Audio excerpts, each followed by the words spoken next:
Welcome back to the Sleepy Tea Book Club. The sea mist has rolled in tonight, soft and silver in the lamplight. The kettle is warm, and I've made a pot of chamomile and sea salt caramel tea, soothing, with just a hint of mystery. Our story finds Mina and Lucy by the seaside in Whitby, where the air smells of salt and heather. But even here, with waves and gulls and quiet laughter, something unseen is drawing near, a shadow travelling across the water. So pour your tea, settle in by the fire, and let's see what the tide brings. You don't have to stay awake, just listen. As I tell you Chapter 6 of Dracula. Chapter VI Mina Murray's Journal, the 24th of July. Whitby.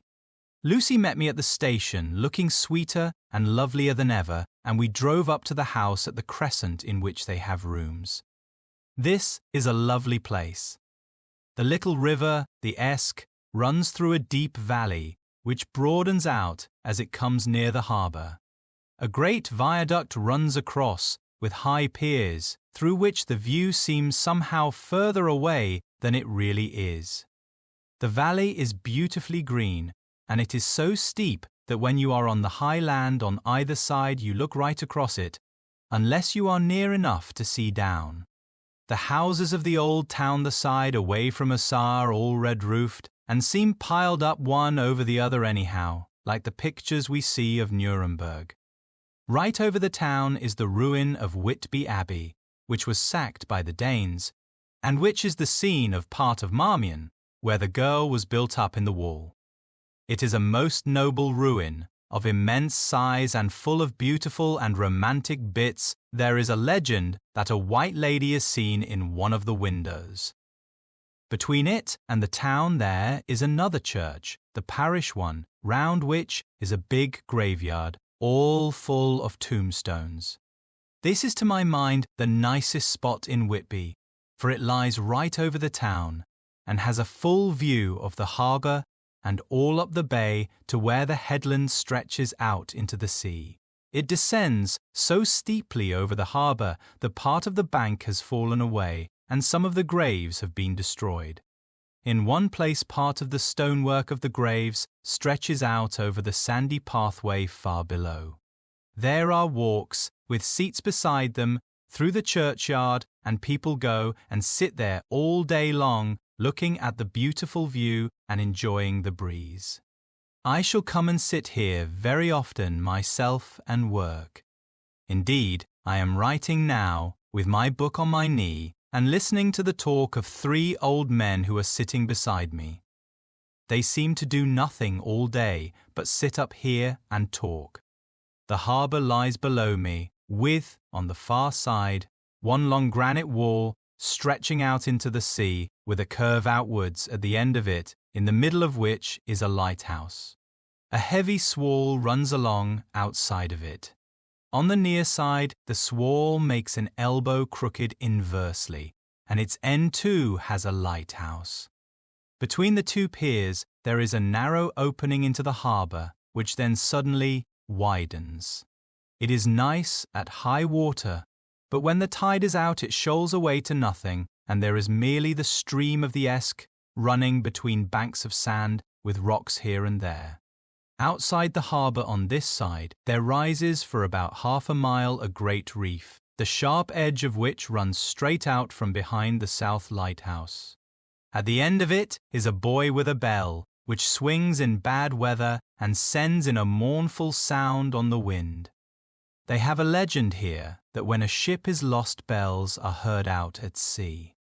I must ask the old man about this. He is coming this way. He is a funny old man. He must be awfully old, for his face is all gnarled and twisted like the bark of a tree. He tells me that he is nearly 100, and that he was a sailor in the Greenland fishing fleet when Waterloo was fought. He is, I am afraid, a very sceptical person. For when I asked him about the bells at sea and the white lady at the Abbey, he said very brusquely, "I wouldn't fashmazel about them, miss. Them things be all wore out. Mind, I don't say that they never was, but I do say that they wasn't in my time. They be all very well for comers and trippers and the like, but not for a nice young lady like you. Them feet folks from York and Leeds that be always eatin' cured herrings and drinkin' tea and lookin' out to buy cheap jet would creed aught. I wonder Maysile who'd be bothered tellin' lies to them even the newspapers, which is full of fool talk. I thought he would be a good person to learn interesting things from, so I asked him if he would mind telling me something about the whale fishing in the old days.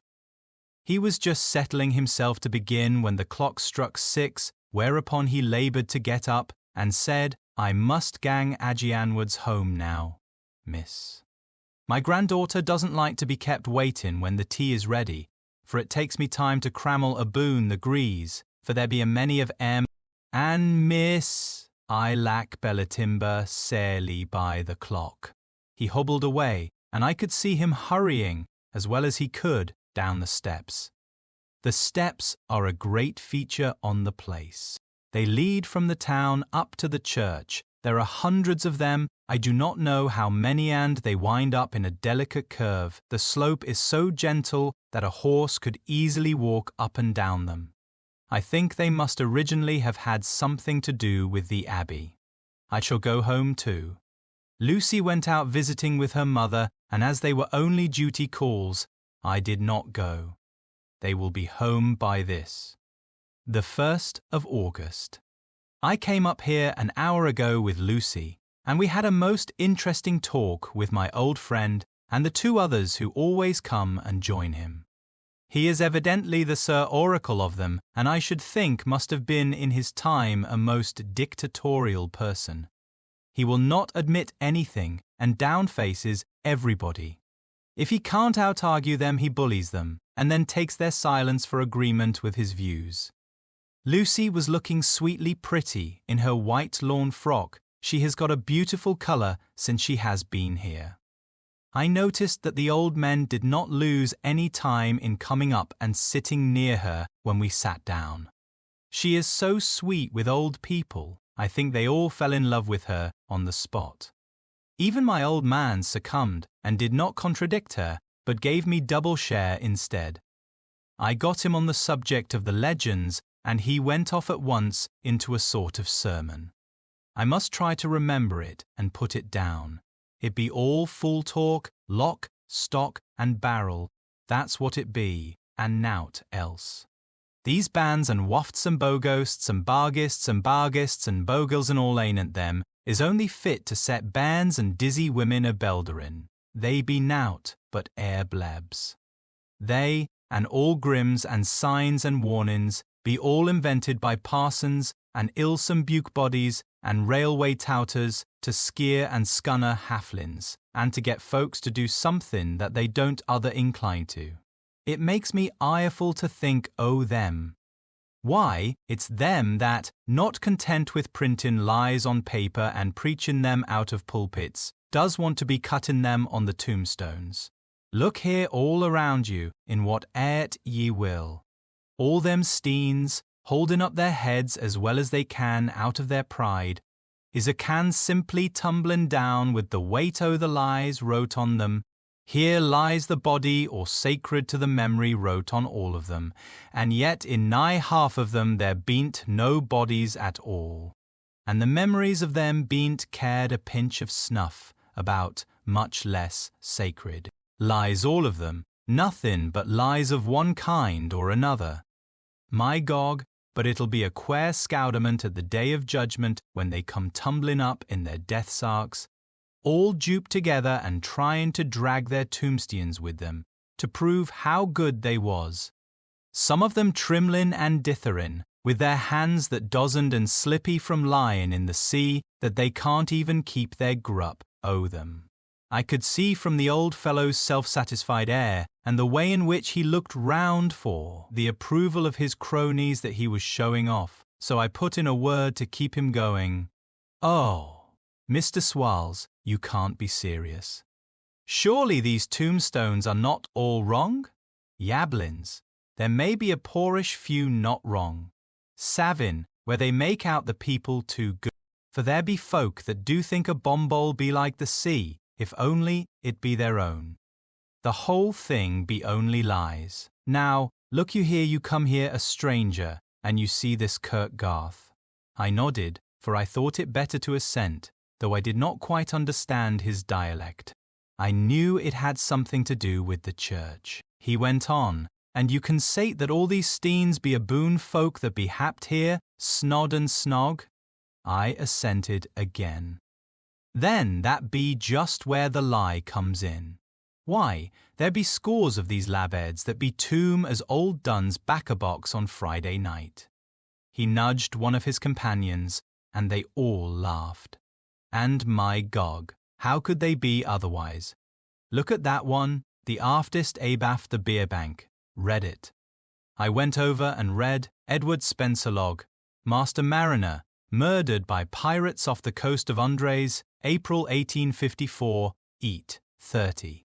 When I came back, Mr. Swalls went on, who brought him home, I wonder, to hap him here. Murdered off the coast of Andres, and you consated his body lay under. Why? I could name ye a dozen whose bones lie in the Greenland seas above he, pointed northwards or where the currents may have drifted them. There be the steens around ye can, with your young eyes, read the small print of the lies from here. This Braithwaite Lowry knew his father, lost in the lively off Greenland in 20, or Andrew Woodhouse, drowned in the same seas in 1777, or John Paxton, drowned off Cape Farewell a year later, or old John Rawlings, whose grandfather sailed with me, drowned in the Gulf of Finland in 50. Do ye think that all these men will have to make a rush to Whitby when the trumpet sounds? I have me antherems aboot it. I tell ye that when they got here they'd be jomlin and joslin one another that way that it 'ud be like a fight up on the ice in the old days, when we be at one another from daylight to dark and trying to tie up our cuts by the light of the aurora borealis. This was evidently local pleasantry, for the old man cackled over it, and his cronies joined in with gusto. But, I said, surely you are not quite correct, for you start on the assumption that all the poor people, or their spirits, will have to take their tombstones with them on the day of judgment. Do you think that will be really necessary? Well, what else be they tombstones for? Answer me that, miss. To please their relatives, I suppose. To please their relatives, you suppose. This, he said, with intense scorn. How will it pleasure their relatives to know that lies is wrote over them, and that everybody in the place knows that they be lies? He pointed to a stone at our feet which had been laid down as a slab, on which the seat was rested, close to the edge of the cliff. Read the lies on that Thruffstein, he said. The letters were upside down to me from where I sat, but Lucy was more opposite to them, so she leant over and read, sacred to the memory of George Cannon, who died, in the hope of a glorious resurrection, on July 29th, 1873. Falling from the rocks at Kettleness. This tomb was erected by his sorrowing mother to her dearly beloved son. He was the only son of his mother, and she was a widow. Really, Mr. Swalls, I don't see anything very funny in that. She spoke her comment very gravely and somewhat severely. You don't see aught funny. Ha, ha, but that's because you don't gorm the sorrowin'. Mother was a hellcat that hated him because he was wogged a regular lamiter. He was an he hated her, so that he committed suicide in order that she mightn't get an insurance she put on his life.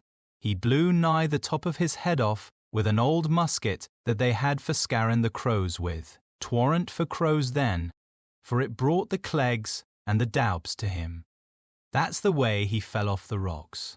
And as to hopes of a glorious resurrection, I've often heard him say mazel that he hoped he'd go to hell, for his mother was so pious that she'd be sure to go to heaven, and he didn't want to addle where she was. Now isn't that Steen at any rate he hammered it with his stick as he spoke a pack of lies.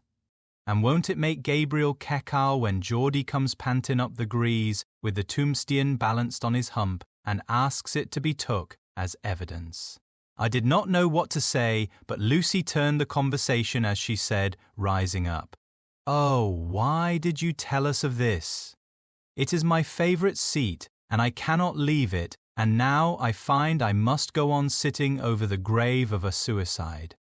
That won't harm ye, my pretty, and it may make poor Geordie gladsome to have so trim a lass sittin' on his lap.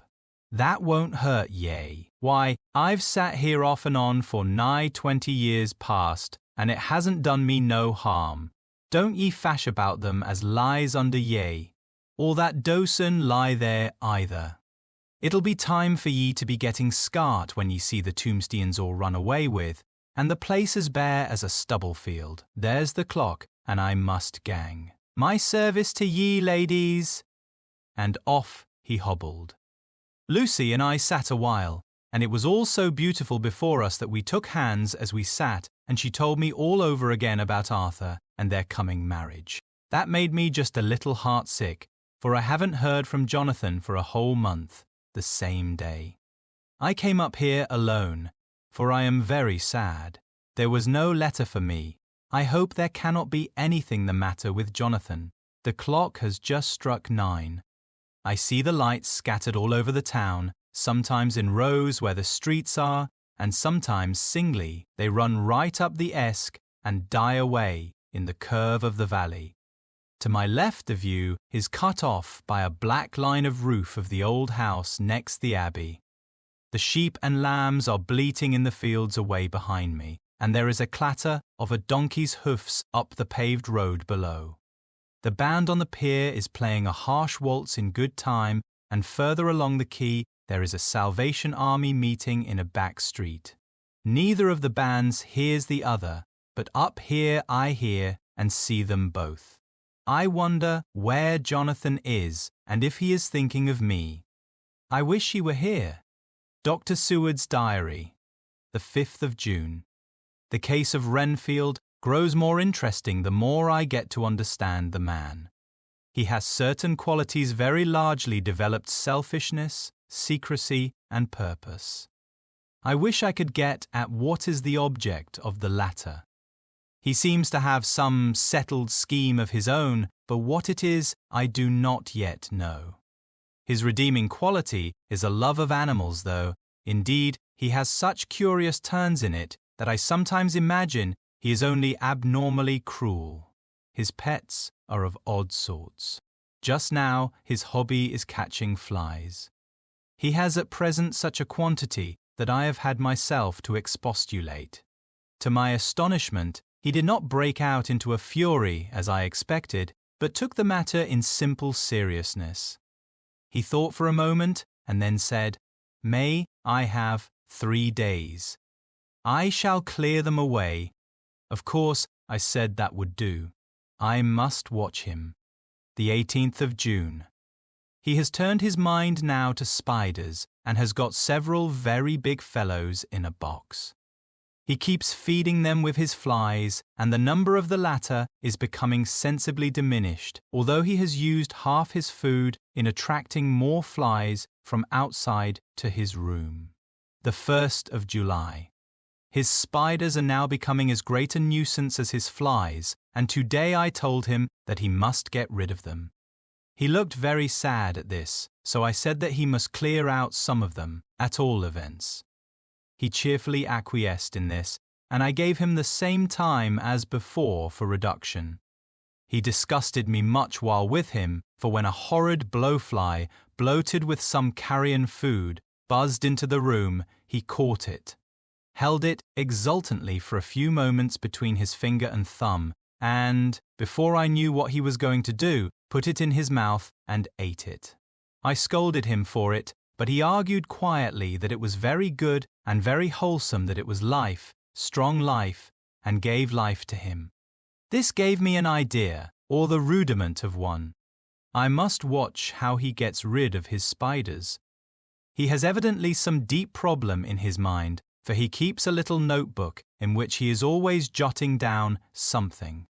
Whole pages of it are filled with masses of figures, generally single numbers added up in batches, and then the totals added in batches again, as though he were focusing some account, as the auditors put it. The 8th of July. There is a method in his madness, and the rudimentary idea in my mind is growing. It will be a whole idea soon, and then, oh, unconscious cerebration, you will have to give the wall to your conscious brother. I kept away from my friend for a few days, so that I might notice if there were any change.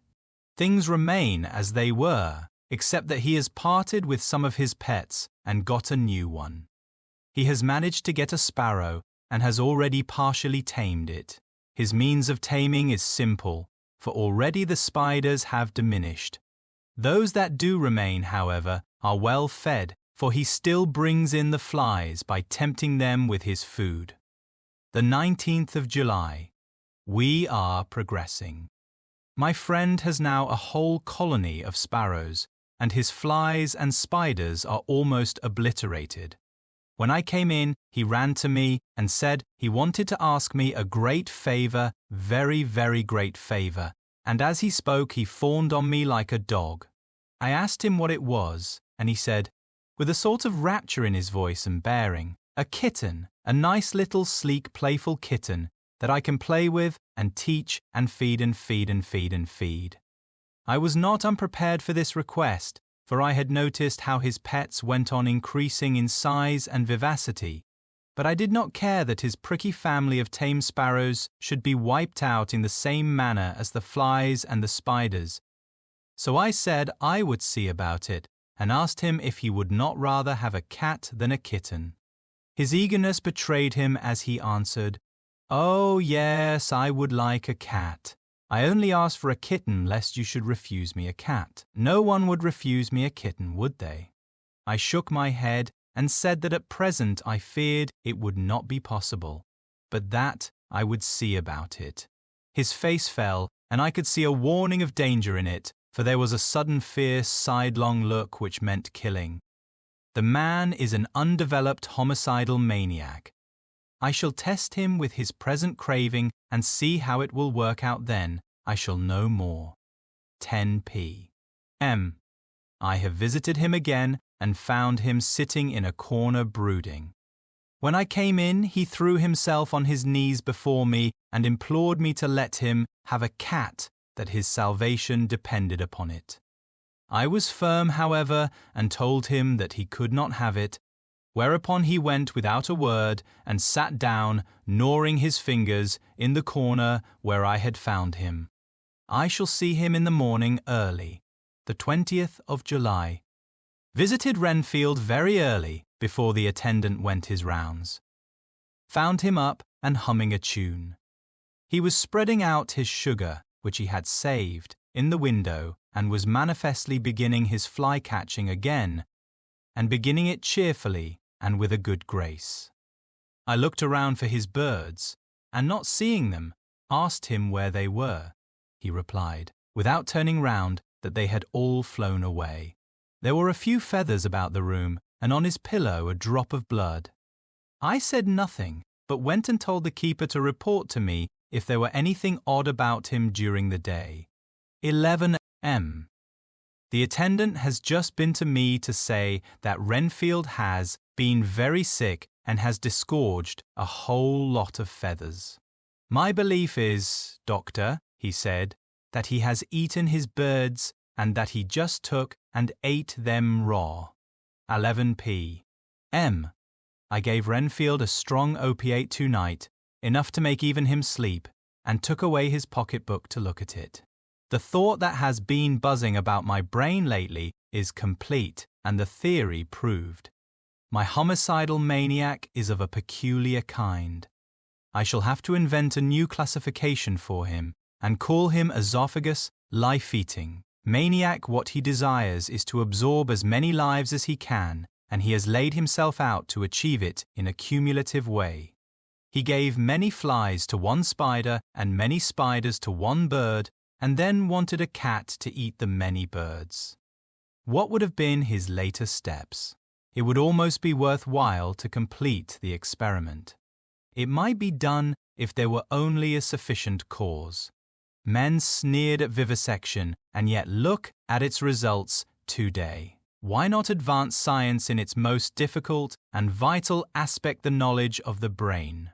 Had I even the secret of one such minded, I hold the key to the fancy of even one lunatic might advance my own branch of science to a pitch compared with which Burdon Sanderson's physiology or Ferrier's brain knowledge would be as nothing.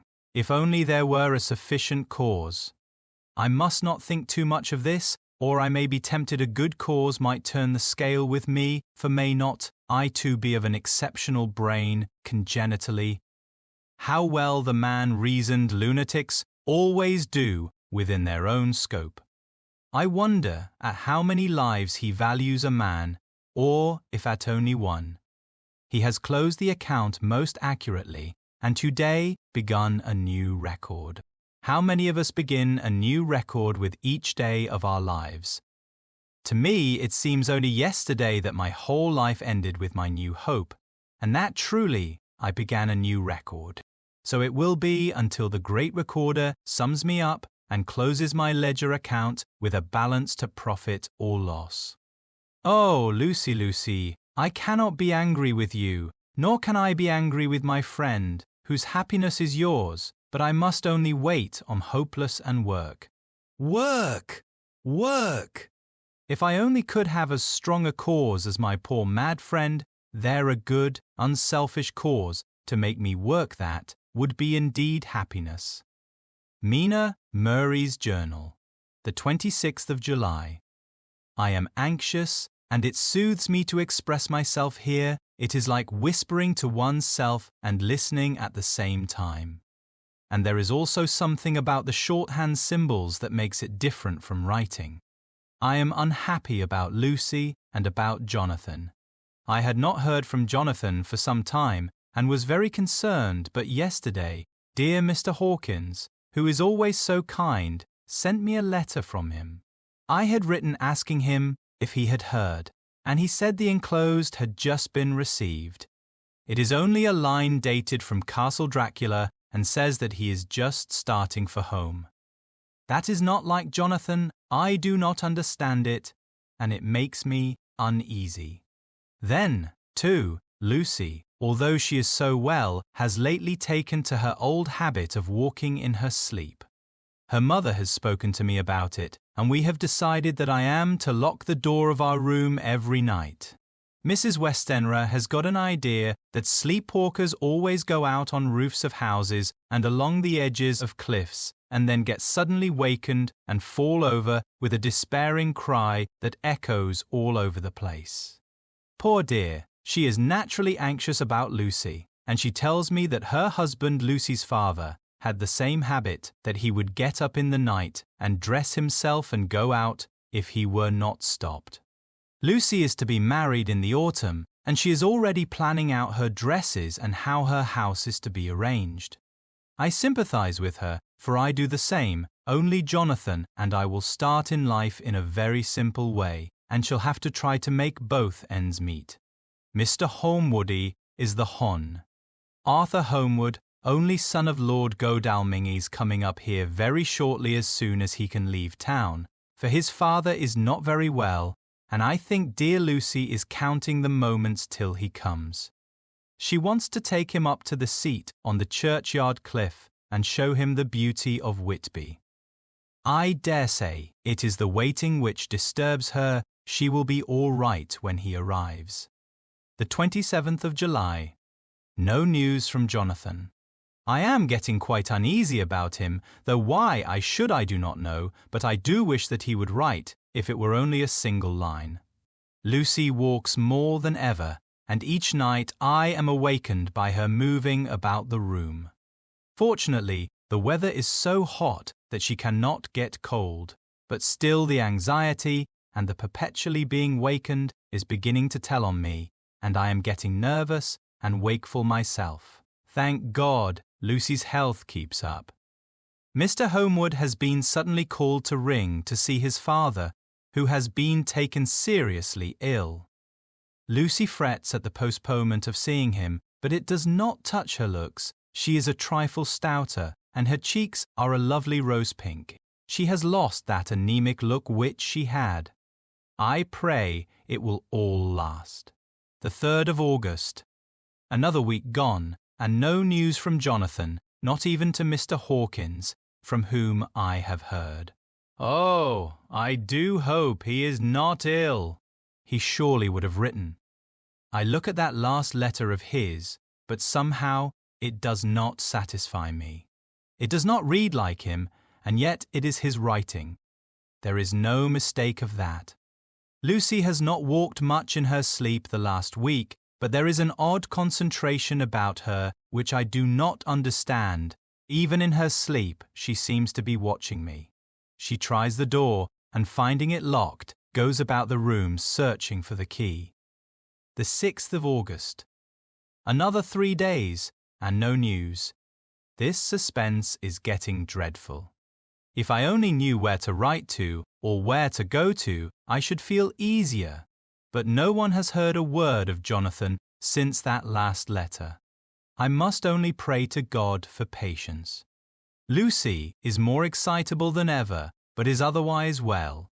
Last night was very threatening, and the fishermen say that we are in for a storm. I must try to watch it and learn the weather signs. Today is a grey day, and the sun as I write is hidden in thick clouds high over Kettleness. Everything is grey except the green grass, which seems like emerald amongst it grey earthy rock. Grey clouds, tinged with the sunburst at the far edge, hang over the grey sea into which the sandpoints stretch like grey fingers. The sea is tumbling in over the shallows and the sandy flats with a roar, muffled in the sea mists drifting inland. The horizon is lost in a grey mist. All is vastness. The clouds are piled up like giant rocks, and there is a brool over the sea that sounds like some presage of doom. Dark figures are on the beach here and there, sometimes half shrouded in the mist, and seem men like trees walking. The fishing boats are racing for home, and rise and dip in the ground swell as they sweep into the harbour, bending to the scuppers. Here comes old Mr. Swowles. He is making straight for me, and I can see by the way he lifts his hat that he wants to talk. I have been quite touched by the change in the poor old man. When he sat down beside me, he said in a very gentle way, "I want to say something to you, miss."